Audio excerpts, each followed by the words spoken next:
नमस्कार सर, मेरा नाम शिखा मिश्रा है।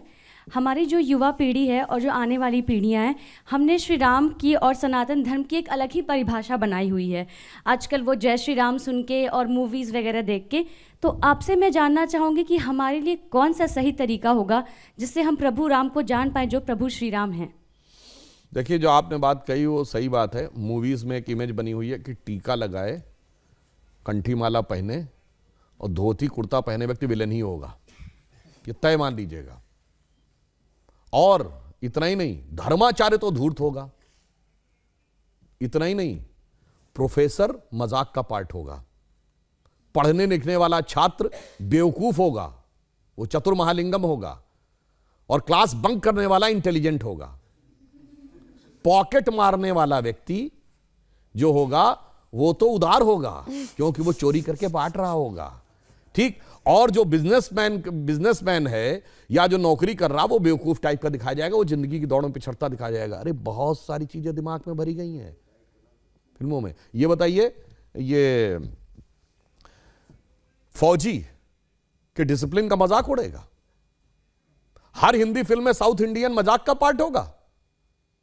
हम लोग के जन्म के आसपास के जमाने की फिल्म वो कौन सी थी, पड़ोसन, मास्टर पिल्लई, एक चतुरनार करके सिंगार, वो भी मजाक के पार्ट होंगे। और अभी इधर कौन सी फिल्म थी, इसमें खजाना खोजने के लिए जाते हैं, जिसमें वो कहता है कि गोवा तक पहुंचने के लिए कितना टाइम लगेगा। उसने कहा जब तक नाम बताऊंगा तो बता देगा, श्रीनिवास, वेंकटेश, फलाना, अय्यर, उसका ही मजाक। भाई ये क्या है, उत्तर दक्षिण में लड़ाना है।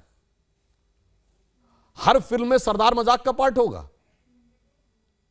बहुत बड़ा षड्यंत्र था, ये एक लेफ्टिस्ट एजेंडा था। और इसमें मैं ये नहीं कह रहा हूं कि इस फिल्म वालों ने जान के किया है, वो तो बेचारे खुद भी नहीं जानते। उनका माइंडसेट ऐसा कि उसके टूल बन गए।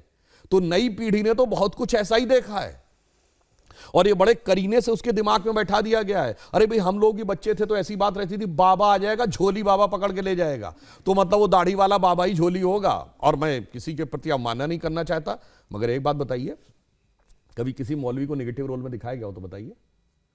इवन आतंकवाद वाली फिल्मों में भी उसको करेक्टर रोल में दिखाया जाएगा। ये सोचने की बात है। एक ही फिल्म में, अमिताभ बच्चन जी की फिल्म है 1970 के दशक की, जिसमें जब उनकी भाभी आती हैं और या मां अगर उनको प्रसाद देगी, मैं नहीं लेता ऐसा प्रसाद, मैं नहीं मानता ऐसे भगवान को जो गरीब का पेट नहीं भर सकता, उसी फिल्म में 786 का बिल्ला उनकी जान बचाता है और उसको यूं हाथ से लगा रखते। सोचिए कैसे दिमागों में चीजें भरी गई हैं। इसलिए मैं युवा पीढ़ी से कहूंगा, इस जगत प्रपंच से बाहर निकलिए और ओरिजिनल अपने टेक्स्ट पढ़िए। विवेकानंद का साहित्य पढ़िए, स्वामी राम तीर्थ का साहित्य पढ़िए, श्री अरविंदो का साहित्य पढ़िए, गांधी जी ने जो लिखा है उसको पढ़िए। कार्यक्रम के शुरू होने से पहले कुछ आप विवरण दे रहे थे, मैं चाहती हूँ वो दर्शकों तक भी पहुंचे। कैसे समय की चाल बदली। देखिए, हम आपको एक बात ये बताएं, आप सब ने शनि की 7.5 वर्ड सुना होगा। ये 7.5 का मतलब क्या होता है? शनि एक राशि पे 2.5 साल रहता है और वो इतना शक्तिशाली, जिसे ढैया कहते हैं आप, एक उसकी इतना शक्तिशाली होता है कि एक राशि आगे और एक राशि पीछे तक इंपैक्ट रखता है। यानी कोई बहुत पावरफुल है तो उसका इंपैक्ट एक स्टेप आगे एक स्टेप पीछे। तो 2.5, 7.5। तो कहते हैं ना, पहली ढैया, दूसरी ढैया, तीसरी ढैया। 12 राशियां हैं तो टोटल कितना हुआ? 12 × 2.5, 30 ईयर्स। तो शनि का रोटेशन साइकिल 30 ईयर्स है। भगवान राम के भी तो 7.5 लगी थी, कहा था तो बन गए थे। तो 2.5 साल मतलब 30 साल का रोटेशन साइकिल शनि का है। ये तो हमें हजारों साल से पता था, इनको कब पता चला? अभी 100-200 साल पहले। और ये बताते हमको, यार हम साइंटिफिक थे, तुम नहीं थे। मेरे भाई, तुमने तो कहा सूर्य पृथ्वी के चारों ओर घूमता है।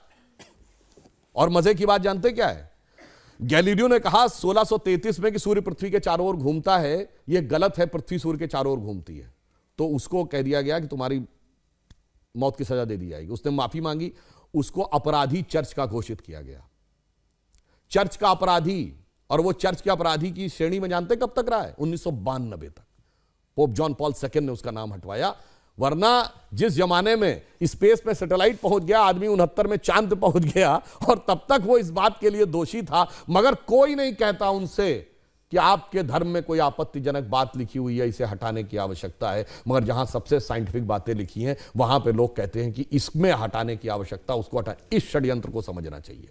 इस षड्यंत्र को आप भली भांति समझें तो आपको समझ में आएगा कि जो सभ्यता सर्वाधिक उदार है, उसी सभ्यता के साथ सबसे अधिक छल किया जाता है, जिसे हम कहना चाहेंगे आजादी का अमृतकाल है, तो हम कहते थे ना, हो गए हैं स्वप्न सब साकार कैसे मान ले हम, टल गया सर से व्यथा का भार कैसे मान ले हम, राष्ट्र को है लोग भूले, स्वार्थ है युग मंत्र सारा, वर्ग जाति विभेद की अब बह रही है कलुष धारा, इस अमा के तिमिर को, यानी अमा अंधकार, तिमिर मतलब अंधकार, रात्रि के अंधकार को अब अरुणिमा क्या मान ले हम, टल गया सर से व्यथा का भार कैसे मान ले हम। और आगे की लाइन सुनिए, वो महत्वपूर्ण है, वेशवाणी तत्व दर्शन दूसरों से यह सभी ले, विकृति को हम ग्रहण करते निज प्रकृति को आज भूले, इस विदेशी नकल को अब अस्मिता क्या मान ले हम, हो गए हैं स्वप्न सब साकार कैसे मान ले हम। इसीलिए मोदी जी ने क्या कहा है, अमृतकाल के जो 5 प्रण हैं